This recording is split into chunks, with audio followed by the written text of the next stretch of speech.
Max, thanks for coming on. Great to have you on the show. Thank you very much for having me.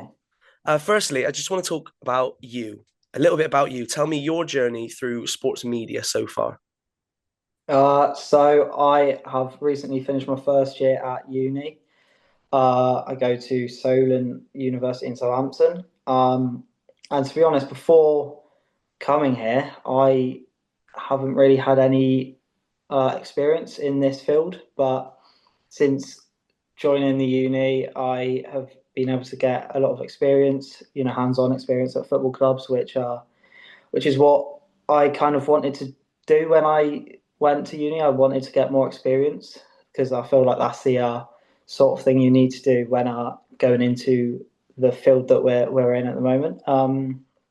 But yeah, I was at Havant last or 2025, last part of the season last year. And now recently I've joined Worthing as more of a like videographer, more social media side of things, where last year I was more writing.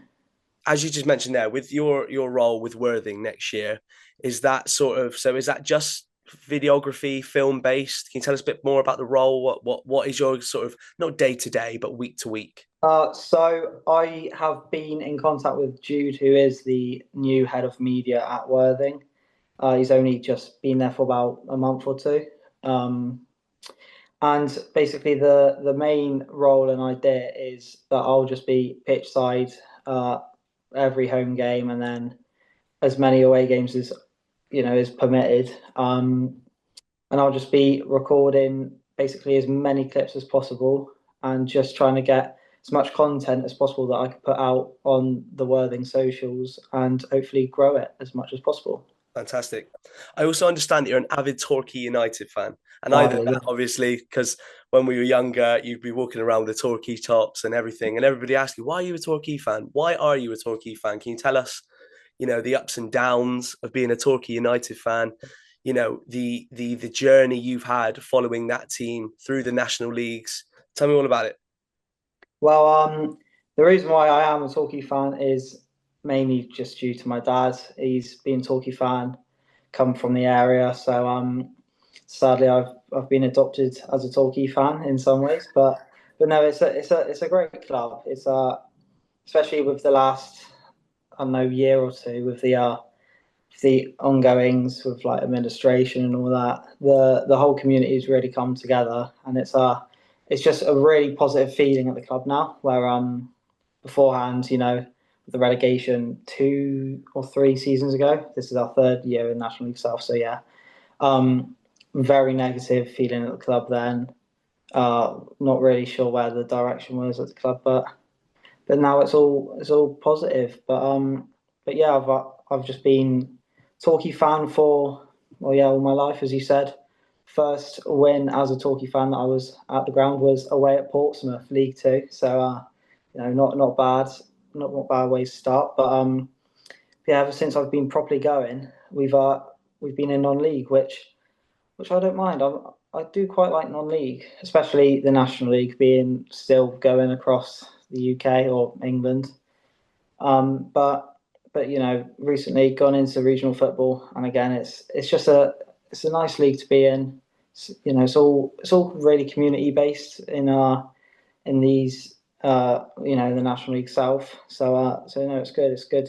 Just go to these little niche places as well. Even like St Albans. Obviously, they've just gone down, but St Albans you wouldn't really go to, but everyone loves going to St Albans Way. Just pubs and just the ground itself is great.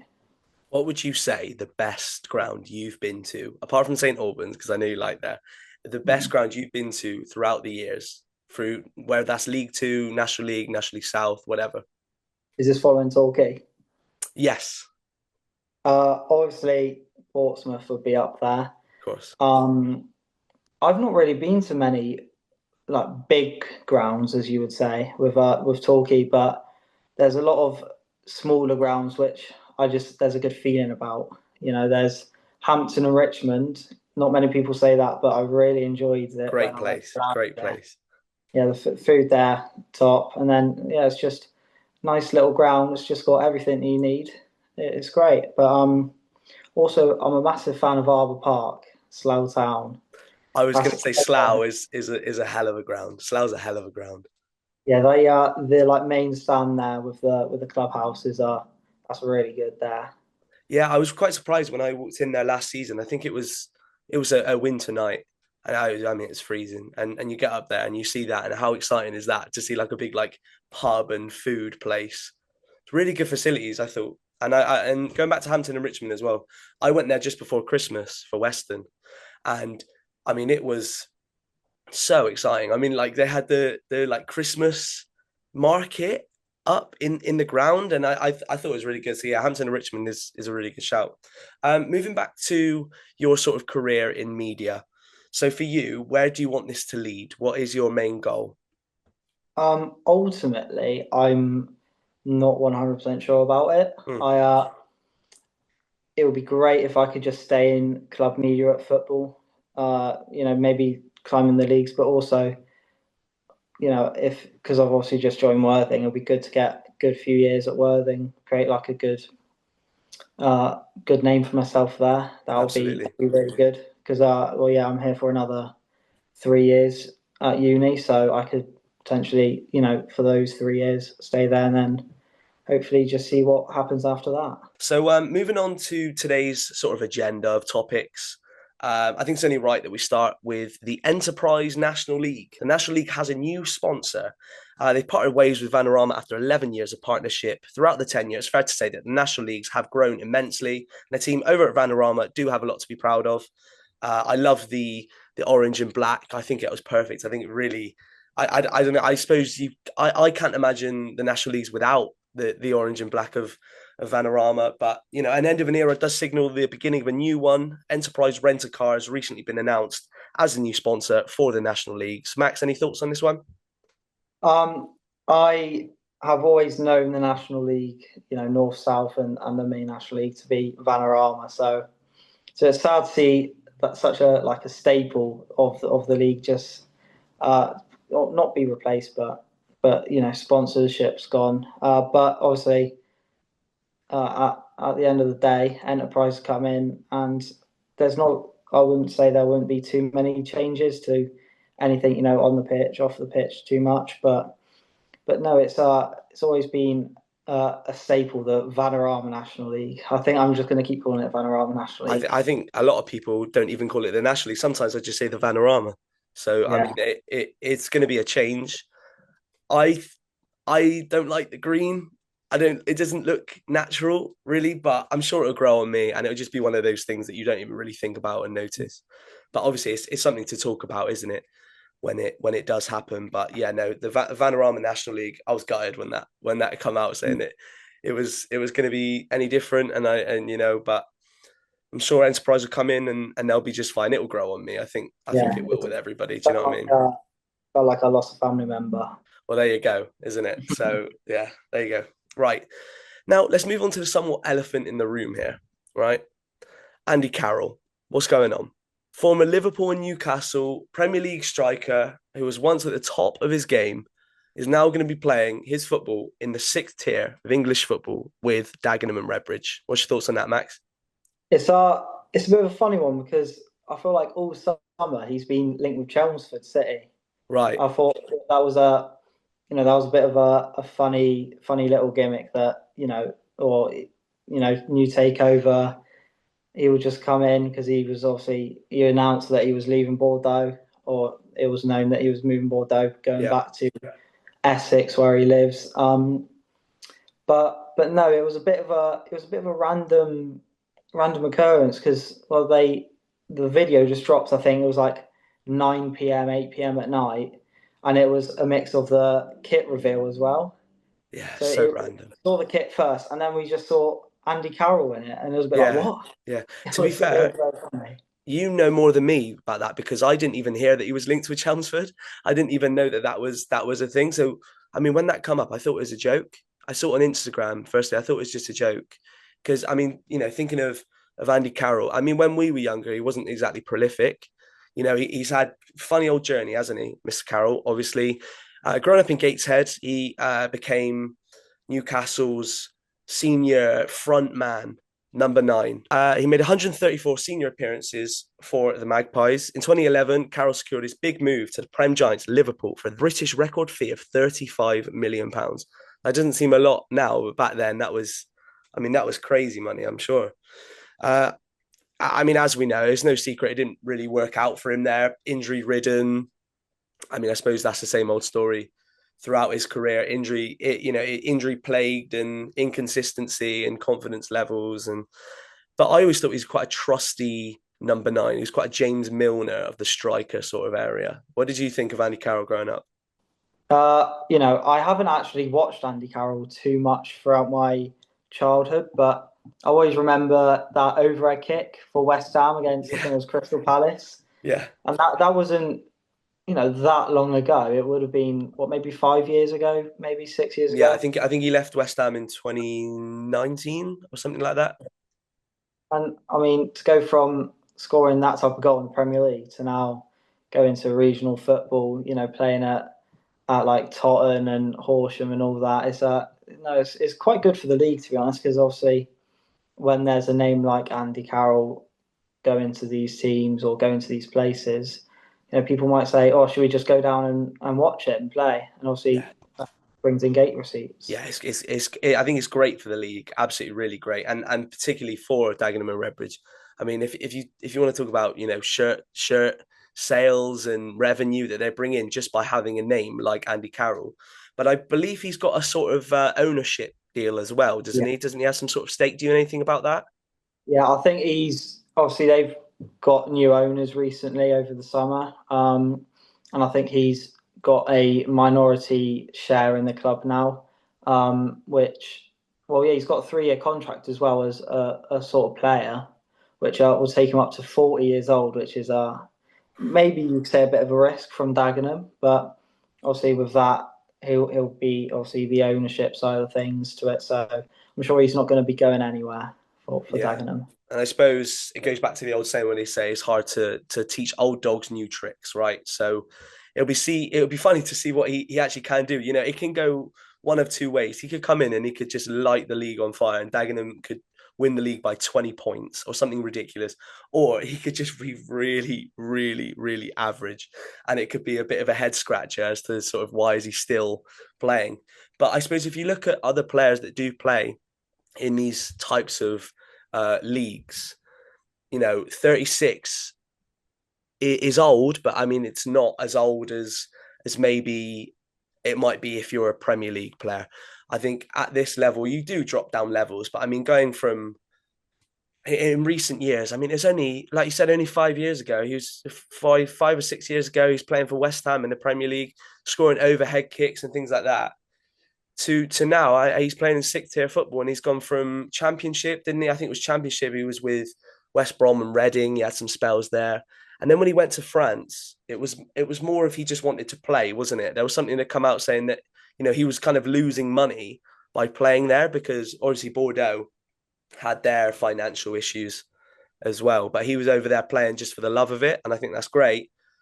But I mean, coming to the 6th tier of English football, it's quite an interesting decision. I think I didn't see it coming. I didn't hear any of the Chelmsford links, but it's he's probably going to finish his career now with Dagenham, and what an incredibly exciting addition that is to the league. Like we touched upon, I think that's going to be special. And I love seeing things like that. When players come down, I remember Scott Laird at Western, and he was quite a high profile name. He was quite high up in the Championship, wasn't he? I think he was playing for Preston North End.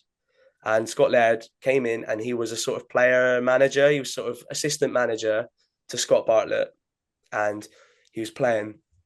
And when I watched him, he was like the best player on the pitch every single time.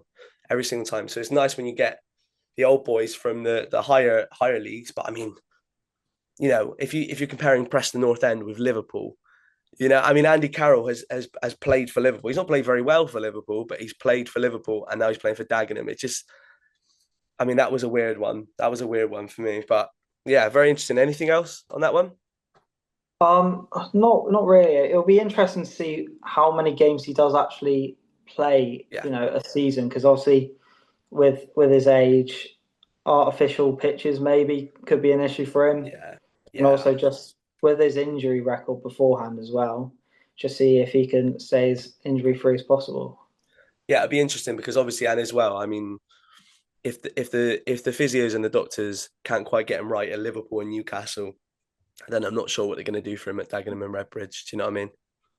Yeah. So it's one of those things. We'll have a look, obviously. Well, I think it'd be really interesting to see. I think Dagenham have got to be one of the most exciting sort of prospects of teams across the three national leagues this year, just because of Andy Carroll. Talking of another club, this time in the National League, one not so good news, more troubling news for everybody involved with Morecambe Football Club.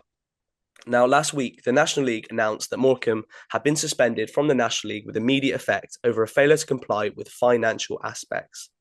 The National League released a statement last week that read, "It was decided further sanctions must be imposed with the club's membership to be suspended with immediate effect. The club will also remain under embargo ahead of the new season. Morecambe Football Club will also be removed from the National League Cup for the forthcoming season. The committee will meet again on the Wednesday, the 20th of August, to determine if outstanding items have been satisfied and to decide the club's ability to retain a membership in the competition." Now, with the debt mounting and the money running out, time expiring for their sort of proposed takeover, Morecambe are in some really deep trouble. Max, talk us through this one. What really is the problem at Morecambe? We know it's a complex situation, but there's something seriously going wrong there, isn't there? Yeah, well, obviously Jason Whittingham is the man behind it. He I think took over the club or had some at least shares in the club from 2018 or something like that. Or he's been at the club for a while. Obviously, they had the success of going up to League One football, but ever since then, since the relegation from there, it's all really gone downhill. Obviously, also Whittingham has had his issues before with the rugby club He has. He has. Worcester Warriors. Obviously, they went into administration in 2022, Mm, which was the same year that Morecambe was originally put up for sale. right. Obviously, that's what now 35 months ago, and still no sale of the club. So that really, you can think of what you think of anything you could say about Whittingham, which it really kind of shows what sort of person he is really, because obviously if you're letting one sporting club die the way Worcester did, he's letting another one die potentially now, which that's a community, that's a fan base who's been going, all the way down to like Devon, Yeah. in Yeah. recent years. They've been travelling, hundreds of miles to support their club, their local team, and for that to potentially just go like that because of one man, or there's another bloke, I can't remember what his name Yeah. is. The consortium that they're trying to sell to, I think I called the Punjab Warriors I think that's all right, Punjab Yeah. Warriors, and I think it's Johnny Cato is like the leading man essentially, and it's interesting because they're blaming each other, aren't they? Mm. So there's loads. It's like a statement war. So they recently Morecambe put out a statement on behalf of their owner saying, well, we haven't heard back from the other party, so I can't do anything essentially. And he's not taking any sort of accountability, but that there is truth in saying that he has continuously delayed this after it being I mean, I think it was in June that got approved. So once it gets approved by the leagues, it should be pretty quickly sorted. Apparently he's I don't know if he's just being funny or he hasn't got the funds. I don't know what the situation is. Like we said, it's complex and it's hard to talk too much about it when you don't really know what's going on. But it's weird because everybody's blaming each other and there's no real sort of solution in sight yet. And if they don't have, if there's not serious progression made by, like they said, the 20th of August, I mean they're in serious trouble of just going extinct, and that shouldn't happen with any sports teams, especially a football club like Morecambe. I mean, Morecambe are one of the bigger teams. I'd think. I mean, they just that shouldn't be something that's happening to a club of that size, any club anyway. But you know, the problem now is that they've shut all sort of operations, so there's no money coming in anywhere. I don't see a way forward for Morecambe here unless it's a really quick turnaround in terms of getting that deal done. Because once that's done, the debts should start getting paid off by the new owners. I think they're going to be put off now because I mean it's more and more debt that they have to pay, and it's more and more trouble. And apparently they've gone radio silent. So I mean, where do you have any idea where do we go from here? Do you think? Well, there's no sugarcoating the situation. It's not good. There's obviously been loads and loads of football clubs like Morecambe in the last even just 10 years. There's a real ownership problem with football at the moment, which is just horrible to see. Mm, Obviously, Southend recently have had ownership issues. Torquay have had ownership issues. And obviously, it's been less fortunate clubs like Bury and Macclesfield. Obviously, of they've had to course. restart. But no, there's no easy way of putting it. Morecambe are in real danger and trouble at the moment. Hopefully something can get sorted out. Mm, What worst case scenario? Hopefully that a new team obviously gets made. yeah. Um, but we're all just hoping. Even Carlisle, who are like a rival. I'm sure most of their fans wouldn't want Morecambe to No, of course not. go under because obviously it's not nice to be in a situation that they're in. But yeah, all we can hope for is it all gets resolved and they can play football next season. Football is about community, it's about fans. It's about the local community all coming together and having a good time. But for these sort of businessmen, it don't matter to them, does it? So it's upsetting, it's frustrating, and I don't know how I'd be feeling right now if I was a Morecambe fan. Do you know any people associated with Morecambe? Not personally, no, but I've seen countless tweets from Morecambe fans. Obviously getting a bit emotional and all that Mm. about the situation, which is it's just not nice to see. Just as a football fan, you don't have to be associated with the club to feel their pain. It's an awful situation. It's quite complex, so it's hard to know really quite what's going on. I'm sure there's work going on behind the scenes, but I mean we'll have to just wait and see. What we do know is that their first three games won't be played. I think that's already confirmed now because the earliest it will be sorted is on the 20th, and by then their first three league games would have been and gone. So I mean they're essentially starting three games behind, and it will likely end up being more. So you worry then about double relegation. But yeah, it's a bad situation. It's a bad situation. So I suppose we'll move on from that because there's not really much to say, is there, other than just Uh, sorry for everybody involved. It's yeah. it's it's awful. It's awful. But moving on to Merthyr Town.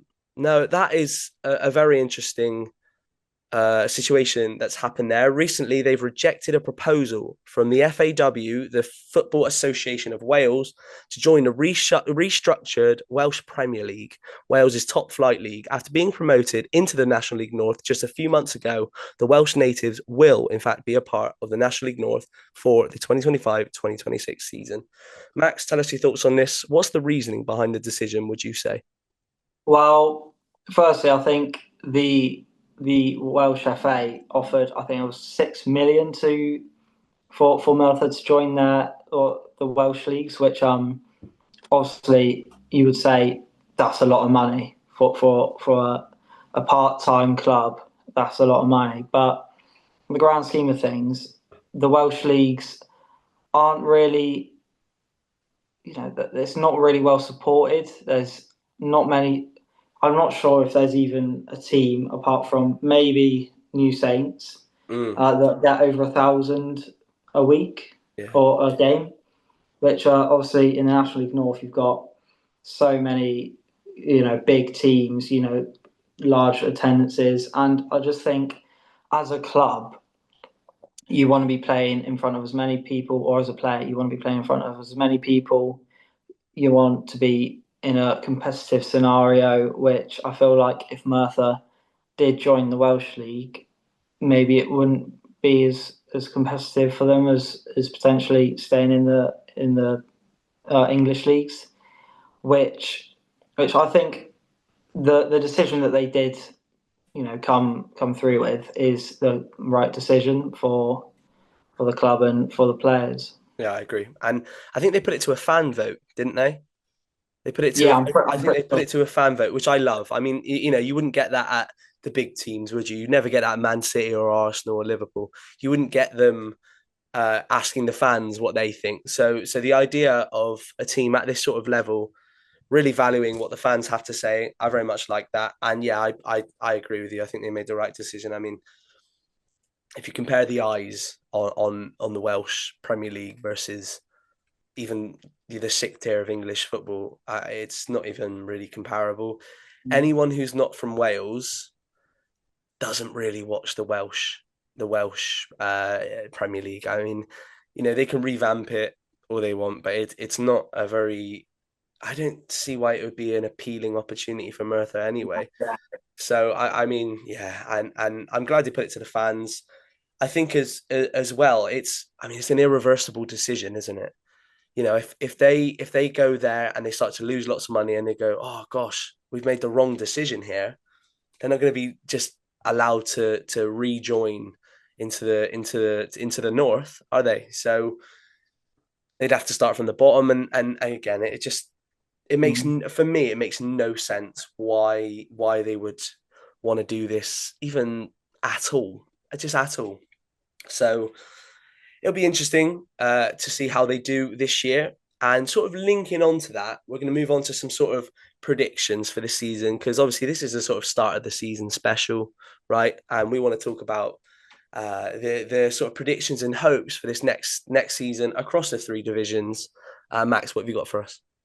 Well, I've got my notepad here with the full league Trusty predictions for notepad. the three leagues. I my knowledge of the National League North is very, very minimal. I've the only way I've gone about my predictions is just looking at other people's predictions and just with my own little knowledge of the league.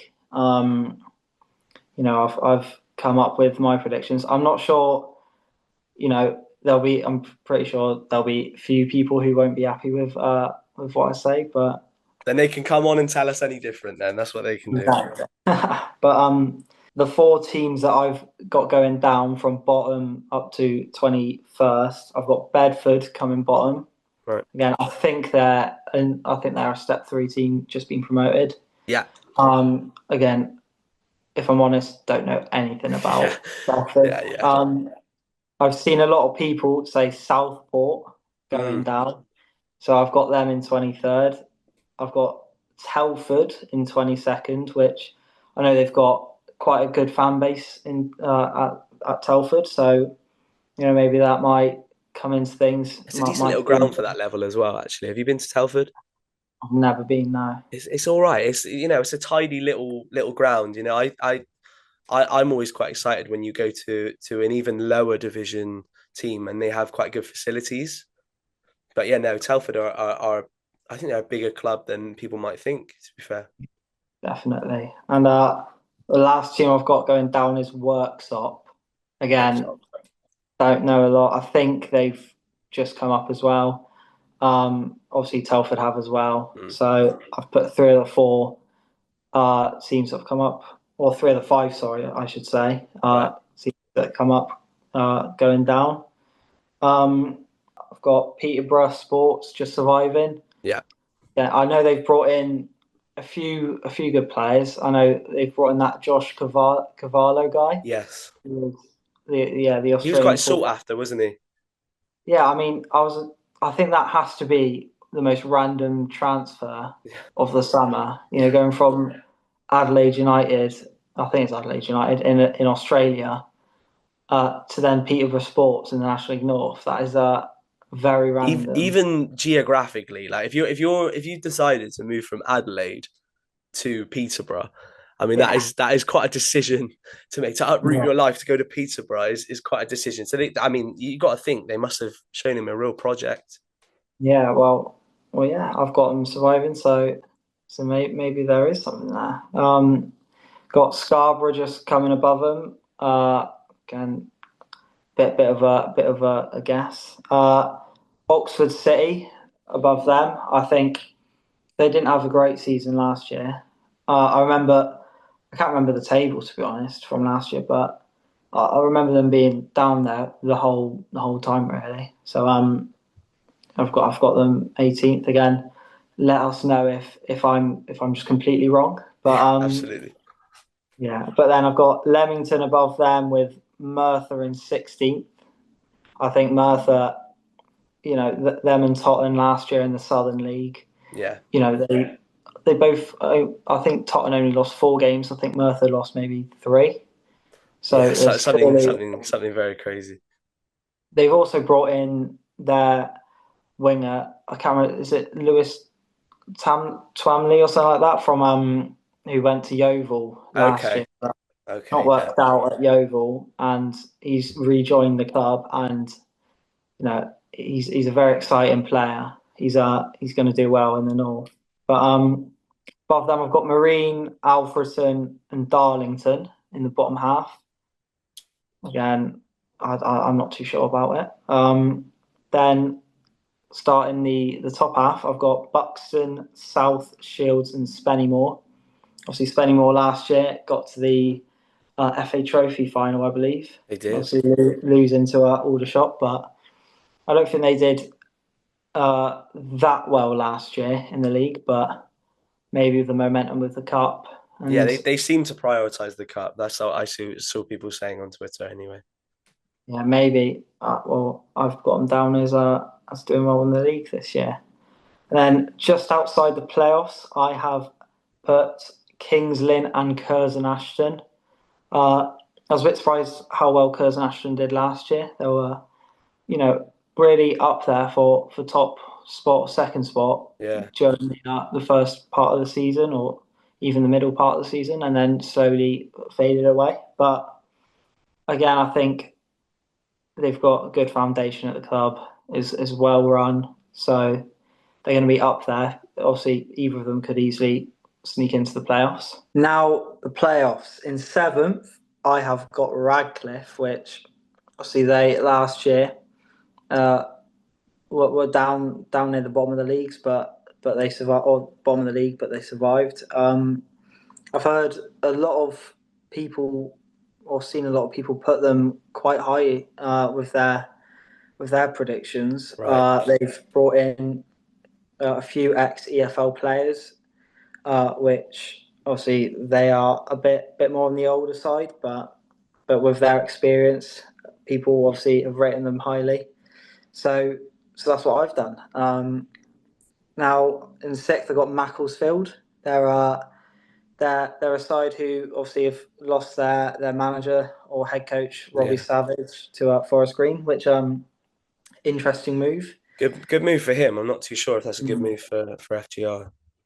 But yeah, Macclesfield, I would imagine will be financially backed this year. Obviously, they've climbed through the leagues quite quickly after their uh, demise quite a few years ago, which it's good to see that they're back in these sort of leagues. Mm, They shouldn't be playing in step three or below. definitely not.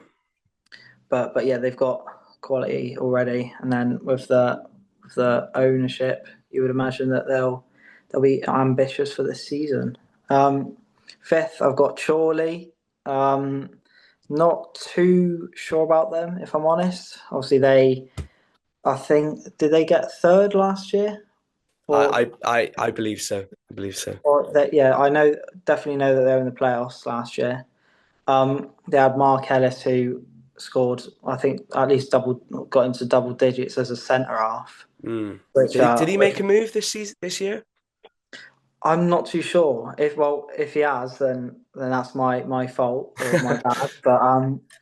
But no, I think surely are a club who normally are either, well, they seem to have one good season, one bad season. Mm. So maybe they're due a bad season, but I think they'll get into the playoffs. And then I've got Hereford in fourth. Again, big team for the league. Yeah, They massive. are, yeah, they've got big fan base and they're always in and around the playoffs Mm. most seasons. So I think they'll be up there again. And then in third, I've got Chester, who obviously lost in the playoff final last year. They've lost potentially their star man Harrison Burke, who's gone to Warsaw, which good move again for the player Mm. into the EFL. But um, but yeah, Chester, similar to Hereford, very well supported. They are they've got loads of quality all over the pitch, so they'll be up there again. And then second, I've got recently relegated Fylde. Filed. There's a lot of talk that Nick Houghton is potentially on the way out. I'm not sure potentially when this goes out he is at a new club. I know Oldham has been one team that's been said, but if they lose him, I don't really see, or I can't see them winning the league because he if he is filed next season, he will be the best player in the league. I'm Yeah. sure of it. He's such a good player. He did really well for them last year. He got really good numbers in the National League. Yet they went down, so that pretty much proves what sort of a player he is. Yeah, And then he's too big for that level, don't you think? yeah, no, he's been at the club for years, I think, Mm. but no, he is certainly a top player. Definitely. And to win the league, again, this might be wrong because obviously they've lost Hemmings, who obviously top goal scorer last year. Got Kidderminster. Kidderminster. Okay. They they went. I think they lost in the playoffs again last year. They are again all these teams up there. They've got good fan bases, and I feel like Kidderminster are normally in and around top five. But when they're in the National League North, so I've got them winning it, which again, you can maybe change them with Fylde, even Chester to win the league, but I've put them down currently as my number one. Very good. Very good. Now, what about playoff winners? So just tell me the name of the team that is going to be joining Kidderminster in the National League from the North next year. Well, playoffs are a bit crazy, aren't they? I mean, just how do you predict playoffs, right? Yeah. I don't know. I kind of I have a liking towards Chester. Mm. I know a few of their fans, so it'll be great to see them go up. But I could also see this might be a bit rogue, but I can see Macclesfield going up again. Yeah. I don't know. I just feel like finance is there. Obviously, I keep going on about finances, It's but important though at this level. It definitely is it important. is definitely. But I just feel like they could just go and do it. They've also themselves got really good attendances over the last few years. Yeah. So yeah, I think they could potentially go and get promoted. Right, now moving on to the National League South. Is that what you've got next? I do indeed. It's a league that me and you know very, very well, isn't it? Yes, it is. I've already put out a prediction on my social about 2 weeks ago, but it's Like your completely socials. changed. Tell everyone your socials. Oh gosh, if I can remember it. I think my Twitter is Max Cochran 11. And that's pretty much the only thing I use really. But yeah, obviously we know a lot more about the south than the north. Definitely. I think this year it's quite hard to point out teams that are going to be down there in the relegation Yeah. spots. You never know, do you? And then, especially also near the top end, there are so many competitive teams on paper. Absolutely. Yeah, there's a lot of the teams who are essentially mid-table, like Farnborough, Salisbury, Hemel, Hornchurch. They've all had really good transfer windows. But Yeah. Yeah. I mean, there's 10 or 12 teams that that could be up there, and it's just so hard to predict, isn't it? Yeah, no, definitely. But starting at the foot of the table, I have gone for Hampton and Richmond, which I feel like they had a really bad end of last It season. did, yeah. I remember them losing 8-2 at home to Farnborough, which Yeah, was that a was bit, like end of season madness, wasn't it? It was. yeah. But they've had a big squad overhaul. I think they've brought in at least 15, 16 players, Mm, which isn't always going to work out the way you want it to. mm, They've brought in Rohan Ince from Woking, who I think last season had quite a lot of injuries or had a big injury. But if he's fit, then he'll be a very good player. 'Cause when Woking snuck in the playoffs a few years ago, he was instrumental in that mm. team. But yeah, moving on to 23rd, I've got Tonbridge Angels. They're one team who I'm just not really excited about with their additions. They've lost their captain to Maidstone, which also going to be a big loss. Brought in, I know Eddie Simon up top, who has always scored goals in the leagues below, but will he be able to do it at Tonbridge? I'm not too sure. Mm. So I've got them 23rd. Uh, and the last two relegation spots, I've got Horsham and Chippenham. Now, it's a bit different to what I thought 2 weeks ago, but again, Horsham just come up from the what league were they in? I can't remember what they're called. Horsham, it's like the It's Isthmian. conference. Isthmian, wasn't it? Oh yes, yeah, yeah. Yeah.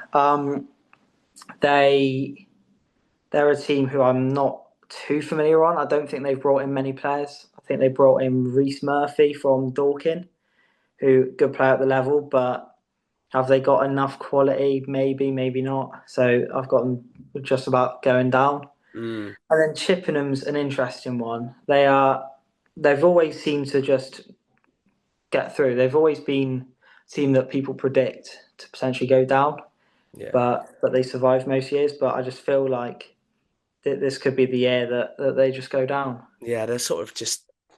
I mean, they're just sort of those like lower mid-table teams that don't really make too much noise. I mean, yeah, Chippenham. I think it feels like every year they are predicted to go down, and then they end up sort of just finishing 16th, 17th. So Yeah. yeah, it'll be interesting to see about Chippenham. One thing you said there that I found really interesting. So, well, what you didn't say, in fact, Totten. Tell me about Totten. What do you think about them? Well, Tottenham is quite well known in the Southern League that they are quite financially backed. They've got in, or they've got an ex Southampton striker as their director, and they've they're just a team who are just on the up. Mm, They are. They've had obviously Charlie Austin last year, who since left the club. They've brought in an interesting transfer again, J. Emmanuel Thomas. So he's had his issues off the pitch, but no, I actually got them 15th. I think they will 15. quite comfortably survive. I think they've brought in another player who was on loan at Walton and Hersham last year, Yes. from Dagenham, who, oh my God, what's his name? Oh, Ralph Grass. He's essentially, when I was at Havant last year, he was probably the best player I saw at the league level. Mm. So he's going to be one to watch, I think, for Tottenham next year. Just about surviving, I've got Chesham. About 2 weeks ago, I had them going down, Mm. but again, I don't know what it is. I've just been swayed by I guess other teams maybe not looking as good. Mm. So maybe they'll survive just because the other teams might be so poor, rather than them doing anything to really deserve Yeah, I feel like security. yeah, they're not really. They're an awkward team to play. No team last year, especially, enjoyed playing Chesham, but I feel like maybe they might get found out as well this year. But Yeah, I can uh, see that. I can see that. yeah, 19th I got Slough. Um, I always think Slough are just around that sort of area every year. They are obviously Scott Davies as the manager or player manager. He knows his stuff, so So it'll be interesting to see where they come. 18th, I got Dover. They got some very exciting players, I Mm, think. They obviously just about got into the playoffs or came, I think, fifth last year in the Isthmian League, yeah. but they managed to win the playoffs. So see that they've got some big game players, Mm, which could get them through. 17th, I got Bath. They're an interesting team that I've seen a lot of people say that they could be going down this year. yeah, it's another one of the Slough, Chippenham. I would sometimes put Tunbridge in this sort of area of just Yeah, like sort of definitely. not nothing teams, but sort of in that sort of grey area where they're never really going to be pushing for playoffs, but then they'll just survive. Yeah, no, they've brought in a few good players. They've brought in Will Jenkins Davies, who's been at Torquay the last 2 years. He's had a decent preseason as Mm, it seems, but yeah, I've got him, comfortably surviving, yeah, but not looking anywhere near the top of the table. Uh, 16th, I've got Enfield Town. They they're a team who a lot of people last year said that they'll go down, me included, but they had a little run at some point, which yeah, yeah. near the back end of the season, which at one point they looked like they were. I think they were at the foot of the table after like 25 games, maybe, Mm, but they survived. So they've clearly got some good players and mm. quality. I mean, 15th got Tottenham. yeah, in terms of in terms of Enfield, I think they're a great club with great fans, but their pitch last season was the worst thing I've ever seen. It was like playing in the meadows. It was like the grass was going up to your ankles. It was nuts, man. But they're one of those sort of gritty teams that finds a way, right? So yeah, I like that as a prediction. Yeah, and when Enfield came to us, first game of the season, they I think that well their fans that day really good, Yeah, really good. I think they yeah, were the great best fans I sport. saw last year. But 15th, as I've already explained, I've got Tottenham. 14th, which might be a bit of a surprise, I've got Maidstone. Ah, Yeah, they've lost a lot of quality, um, and they've not really replaced it. I don't no, think no, I haven't seen a lot of movement. they've a lot of the players that they have brought in are from lower leagues, which I'm not sure if they've got the quality to step up. Maybe Mm, obviously squad from the start of the season compared to January could be completely different, yeah, but at the moment that squad just does not look anywhere near a Maidstone team. no, no. 13th, sorry Josh, I've got Western.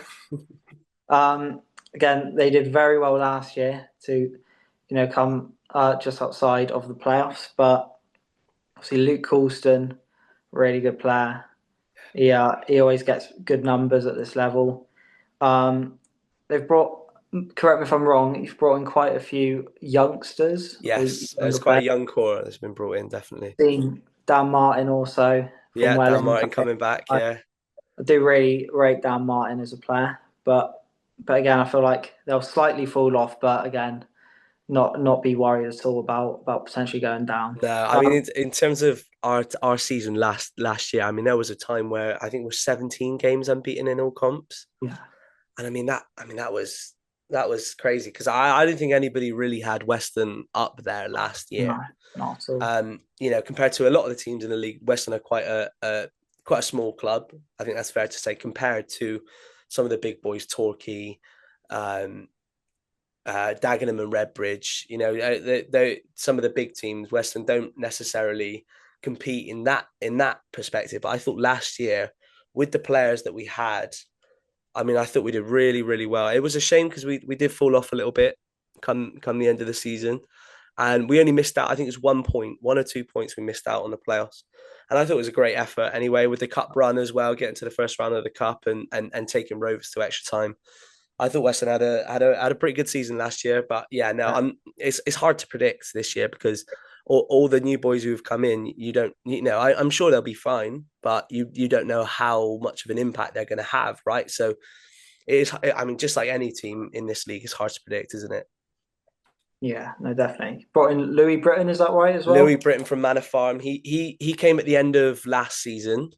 And he played a few times at the back end of last season. Really promising. He's a big presence, number 9, and he's a real presence up front. So I'm sure he's the sort of Ruben Reed replacement who's gone to Weymouth, isn't it? Yeah, he's gone to Ruben's gone to Weymouth. So yeah, there's been some holes to fill this summer. I think the team have done really really well, but yeah, such a competitive league, isn't it? Yeah, no, definitely. Now, going into the top half, I've got Hemel Hempstead.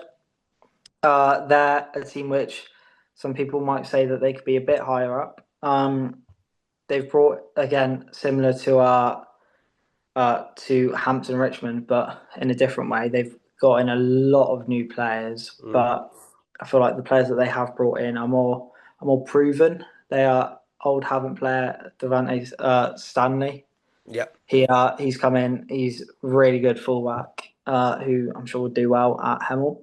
But yeah, I just think that they've got good team. And Lee Allison, he is top manager. You know, he was really well liked at Hendon. Did really well there. So got him 12th, and then 11th, a team which a lot of people are now, taking a look at is Salisbury. Mm. New ownership. They've brought in some really really good players. Some quite well known players as well. They brought in the Tranmere captain from last year, so he's playing comfortably at League Two. Mm. So that really just shows the ambition that Salisbury have got at the moment. Yeah, there'll be one to watch definitely. There's been a lot of movement this year, hasn't there? Yeah, if they kept Hedges, I think that they could be easily playoff potential. Well, I think they still are, but yeah. 10th, I've got Farnborough, who always are 10th, aren't they? Always. Yeah, they've they lost their potential. Well, people say their two best players last year to who have they lost them to? Was it Dagenham? I think it was Dagenham, yeah. What, both of But them? yeah, Okay. uh, I think well, Farnborough 10th, safe bet really. Mm. Bronze, there's been a bit of movement recently. Obviously, they've brought in the ex Ebbsfleet stroke partnership of Bingham and Polion, who, when they were last at this level, together they, I think, got close to 60 goals, which is like crazy numbers, obviously. So they're going to get quite a few for Farnborough, but, that might be enough for playoffs, but I don't think so. Mm. Um, Ninth, I have got a team who did very well last year, expectedly very well, but I've got Eastbourne. Mm. I think losing Adam Murray, it's going to be big for them. Also they've lost a few of their key players from last year. Yeah, of course. Um, they've brought in old Sutton manager Matt Gray, who again at this level top manager, but I don't know if he can get the squad firing like Adam Murray did last year. Just missing out on playoffs. I've got Hornchurch. They've, their summer, especially at the start of the transfer window, their signings look really, really promising. Mm. I've seen a few people put them inside the playoffs, which they can easily make. Yeah. Um, they've got the ex Ramsgate striker who last, I think, 4 years has got 120 goals Mm. in league football, which I've also seen he's had a quite a good preseason, so it'll be interesting to see. I think Taylor's his name, but yeah, they've brought in some real good quality. Brought in some old Dagenham players from last year as well. Josh Reese has gone there, I believe. Yeah, they're definitely the like dark horses of the league in Yeah. my eyes. Now playoffs, top seven. I've gone quite safe, if I'm honest. I've gone Maidenhead 7th. Obviously, they've recently come down. I'm not too sure about their transfer business yet, but they're going to be up there, aren't they? Of course. Yeah. Well, you'd think so, wouldn't you? Yeah, definitely. Sixth, I've got Dagenham. I think they've yet to build their full squad. Obviously, with the start of the season being this week, you would hope that they bring in the players that they need for that. But obviously, Andy Carroll coming in, it could work out, could not. It's going to be an interesting season for them. Mm. And with their obviously new ownership, see how ambitious they are for this season. In fifth, I've got Worthing. I think last 3 years being in playoffs. They've obviously lost Danny Cashman to Crawley, which is it's going to be telling. He was probably, some may say, the best player in the league last season. Yeah. So he's going to be a big miss, but they've brought in some very good players. They're really exciting. They kept Jack Spong, which is a major Mm. coup. Is that? It's not really coup because coups are new signings, but That's all it's right. major for them. It's big for them. And yeah, they're just, again, like Farnborough, they're just always there. Mm. Mm. But obviously last year they at one point I think were 4 points clear with a game in hand with only 6 games left. Yeah. But they fell away and eventually came like fifth or fourth. Yeah. Well, yeah. But yeah, they'll be up there. Fourth, I've got Chelmsford. They've obviously now turned professional over the summer.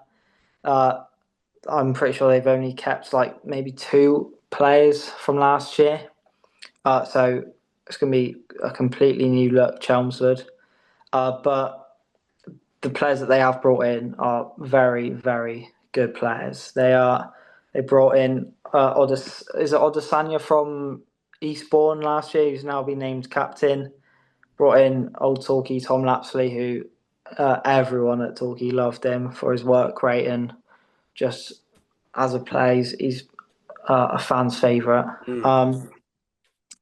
They're going to be up there. They've got real good quality. Hedges has gone to Chelmsford, I believe. So he's one of the brightest sparks from last year at Salisbury. So be interesting to see how well he does at Yeah. Chelmsford. Yeah. Yeah. Now, third, I've got Dorking. They they haven't really brought in many players this year. I remember Mark White saying that he's happy with the squad that he's got. I remember they brought in Louis Ainsley from Braintree, but I'm pretty sure he's picked up an injury during pre-season. So that obviously he had a bit of an injury crisis last year, which potentially is the reason why they didn't go up. Yeah. But yeah, everyone knows the Dorking squad got loads of quality. Charlie Carter, in my eyes, was the best player in the league last year. Mm. Just for his just quality. He's comfortably one of the best players in the league. Um, Now, second is a toss up between Torquay and Ebbsfleet, but me being biased, I've got Ebbsfleet in second. Um, they had a pretty torrid time last year in the National League, safe to say. Yeah. But they always seem to do well at this level. They have brought in quality all over the pitch, and yeah, I think that they're just going to be up there. Mm. It's again one of those potential safe bets. But at first, I've got Torquay. Probably being a bit biased, but I'm really convinced by the squad that Paul Watton's built. Mm. Midfield was the area that needed Yeah. work on. Brought in at least 4 midfielders. Callum Dolan, Worthington, Sonny Blulow Everton, and Nashi Sundere. Mm. That's now gone from quite an average midfield to potentially the best in the league. And Dylan Morgan, who's at Western for a bit last year, Yeah. his pre-season's been unbelievable. So Mm. really, really sharp. And then you've got the likes of like Jordan Young, and I believe we had the best defence in the league last year, or conceding goals wise. Yeah. Yeah. I mean, it was a Torquay. I mean, how they didn't go up last year, I just don't know. Yeah. But yeah, I've got us first. What are your thoughts on it, John? My thoughts. Well, I mean, it's as we've spoken about, I mean, it's so tough to call. Part of me doesn't think the Hornchurch will be as good as people are thinking. I don't know. I think they'll be fine. I just think they'll be comfortably in the table.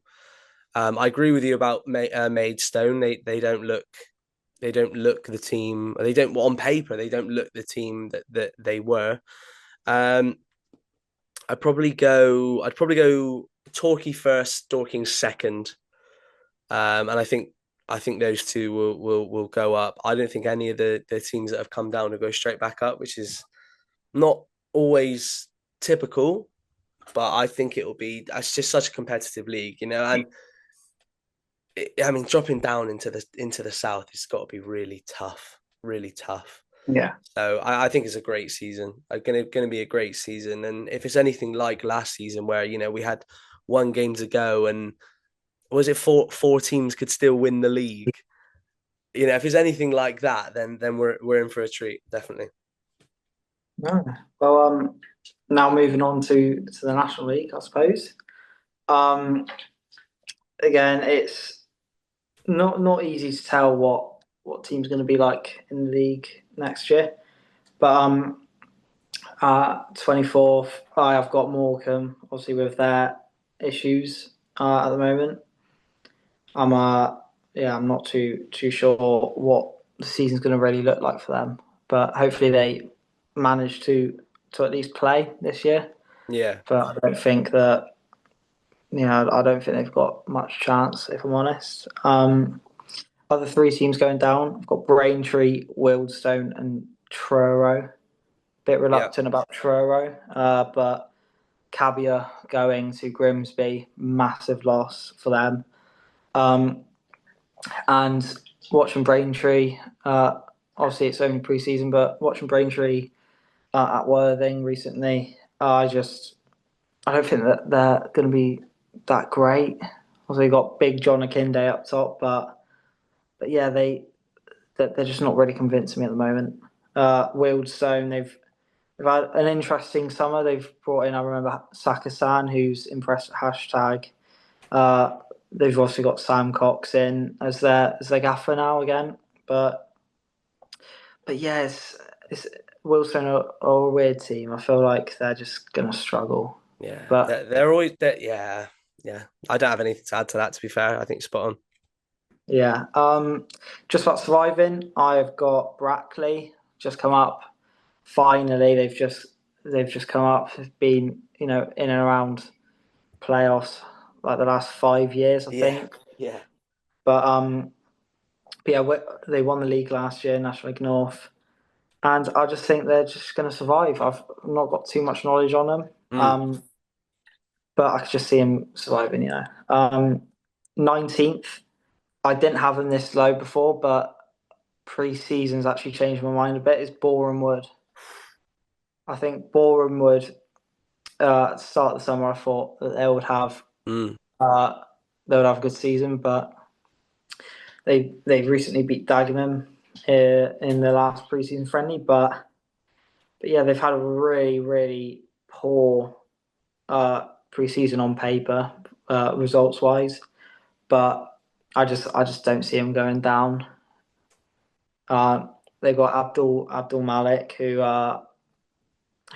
last year, I saw him at Torquay, top He's player. neat, isn't he? He's very neat. Yeah, I don't know I don't know how he moves so Yeah, well yeah, quickly. yeah. It's mental, He but won't be at this level for long. I'm sure he's because he's uh, only young, isn't he? yeah, I'm pretty sure he's Um, early 20s. yeah, I'm sure he's got an EFL career lined up. Yeah, I mean he was yeah he is special. Yeah, definitely. 18th, I've got Gateshead, which obviously last year they just about missed out on playoffs, but they also have had a weird sort of summer. Not too sure what's been going on there, but there's been a few issues at the club. They've lost a lot of talent. I think Greg Ollie's gone to York. Um, but yeah, I'm not too convinced about Gateshead. Mm. They potentially. could be a bit further down, but Yeah. currently got them 18th. Um, you know, just above them, I've got Aldershot, Yeovil, Tamworth. I think people are saying that Yeovil could be a bit further up, but they've not actually got a massive squad at all. No. They've only got one fullback either side. Yeah, They've a couple of injuries and they look quite short. Yeah, no, definitely. They are a few of their fans aren't happy with Mark Cooper at the moment. Right. Um, there's been a few things on Twitter which people or ex players have either like to tweet about Mark Cooper or something, but something's not quite right at Yeovil at the Yeah. moment either. Obviously they've got rid of, or Mark Kelly has left them at the back end of last year, which was a good thing for Yeovil, I think. But yeah, the new owner's come in and he's not really done anything, if I'm honest. But now I got Tamworth just above them. Uh, they did really well last year to be where they were. Uh, they've lost their main man. I can't remember his name somehow, but he's gone to Solihull. Um, and yeah, I'm not too sure about Tamworth, if I'm honest. But there we go. I've got just above them. I've got Solihull, Scunthorpe, Sutton, and Boston. I've seen a lot of people rate Boston quite Yeah. high. Yeah. I'm not sure what that's all about. I'm not too well versed in the sort of Boston Yeah. field. What's up with that? Well, Graham Coughlin came in when they were, really in a bit of trouble in the Okay. relegation battle. Uh, got a really good run of form. I think potentially I might be wrong, but the last 20 games they had the form guide of being in fourth place or third place, which shows how well they did Mm, to survive last year. Um, and I could just see the momentum at the start of the season from the back end of last season kicking in. mm, But I've seen a lot of people put them in around playoffs, but I just don't think they'll get right. there. Okay. Uh, above Boston, I've got Woking in 10th.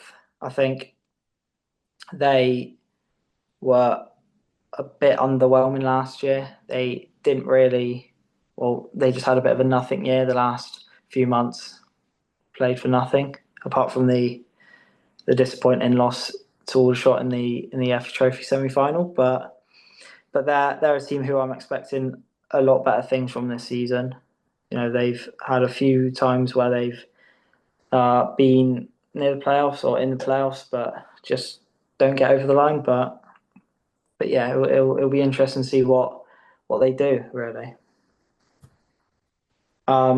Ninth and eighth, I've got Halifax and Altrincham respectively. Okay. Um, I'm not 100% sure about either of these teams. Halifax, did they get in the playoffs last year? I can't I think remember. they did. Halifax. Yeah, I think they did. Yeah, Halifax are just they're a bit of a strange team. I know they've lost a lot of players to Barnet Right. this year. Um, I don't really know about their players that they've brought in, but they're not gonna be down the lower side of the table. Altrincham again. I don't really see the the hype around them really. If Right. it makes Yeah. sense. They're another team which people really rate, but I'm not too sure about them. Now for the playoffs, I have got a team who has excited me with their business so far, and that's Eastleigh. They're like the Preston, aren't they, of the National League? But I think Aaron Blair specifically, I'm very excited about him. He's known to have done well at Maidstone last year, Braintree as well when they went up to the National League.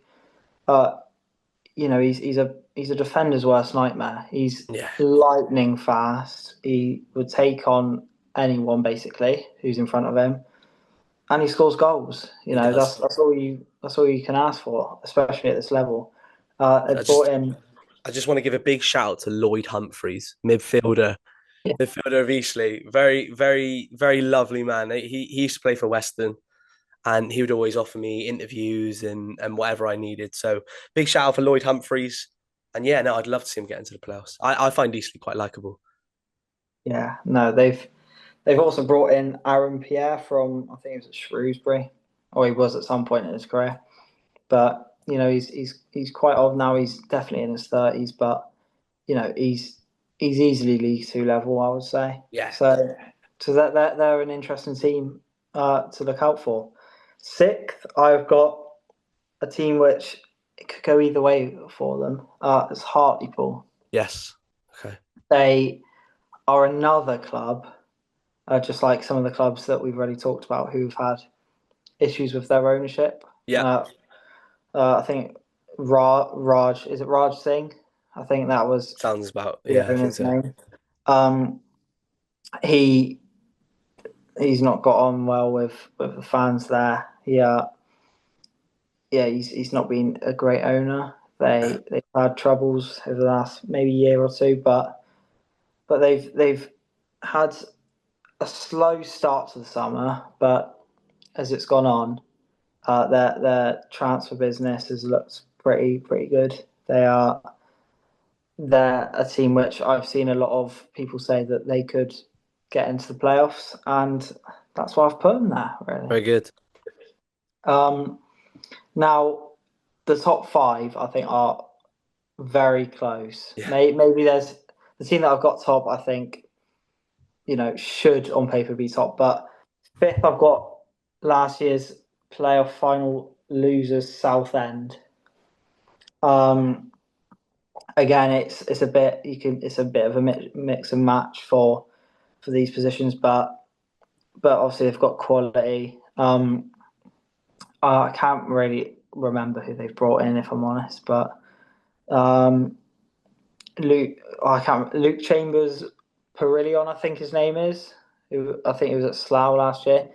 Um, I believe he's still at the club, and he is a very good player. He played well when he joined them at the back end of last season. Um, but yeah, it's just so competitive at the top of the table. So I've got them fifth. Fourth, I've got Forest Green Rovers. They're a team which can easily be second, third, but I've put them fourth just because I don't think Robbie Savage is going to work out. If I'm honest, I feel like something's going to go wrong there. Yeah, it's quite a decision, isn't it? Yeah, it's a bit of a weird one on both ends, really, because Yeah. I remember Savage had an interview about the only time he would potentially leave Macclesfield was for the Manchester United job, which I think, bless his soul, I don't think that was ever going to happen. Yeah. But yeah, for him to go to Forest Green is a bit strange for a career move, but obviously there's something there at the club for him, Mm. which I wish him the best. But yeah, I'm just not really convinced by it. That'd be very interesting. Very interesting. Now, third, I've got Rochdale, their team who did quite well last year. Obviously came down the year before. Uh, but I think that signing of Manny Dizarouve from Hartlepool is a good coup. He always scores goals at this level. He's easily, minimum 15 goals a season Yeah. player. Um, and I just think, yeah, they're going to do a little bit better than last season. Now, the top two, Carlisle and York, they're quite potentially far ahead of the rest. It seems Right? it. It seems it, doesn't it? Yeah. Yeah, I believe Carlisle had the biggest budget last year in League Two, and they went down. So you would imagine they would have a big budget as well this year. But I've got Carlisle second. I think obviously that big club, uh, good attendances, and I feel like those type of things, having a big attendance, does actually make a big difference. Yeah. Yeah. I feel like yeah, there's especially if they're up there for the playoffs or whatever, they'll obviously be at home for those games. So that would make a massive Yeah, difference. it's huge difference. I mean, playoff advantage in the playoffs, especially when it gets to like a final. I mean, it just really, really, really does help. Yeah, no, 100%. And team I've got in first place is York City. I feel like it's almost theirs to lose. I feel like they they've spent so much money the last 12 months Yeah, that it was disappointing for them to not go up last year. I feel yeah, like they yeah. have to go up this year with the amount they've spent. It's Obviously, like they have to, or someone's going to lose their job. You know what I mean? yeah, It's I like mean, I mean, how they didn't go up last year is beyond me. So I think this year, yeah, I mean, they are the clear favourites, you would say, wouldn't you? But yeah. I mean, football's played on grass and not paper. So we'll see. I've got a question for you. Do you think that Carlisle will go up through the playoffs? Do you think there's going to be some sort of playoff shenanigans? Well, if you was to sit here today and say, just make a guess, would you say they go up? Um, Out of the teams that I've put down for the playoffs, um, uh, probably I would say Carlisle is my favourite. I just think they are going to be ahead of the rest of the teams in the playoffs. But at the same time, if Savage works out at not Rochdale at Forest Green, I reckon they could easily be a team who can go up. Yeah, definitely. I can see that too. Yeah, definitely. So yeah, no, thank you very much, Max, for coming on. This won't be the last time, I'm very sure. Yeah, good luck with your university this year and your job with Worthing. And yeah, I'm sure we'll have you back on the show very, very soon. You can tell us all about it, all right? Thank you very much Thanks, for Max. having me. Thanks, Max.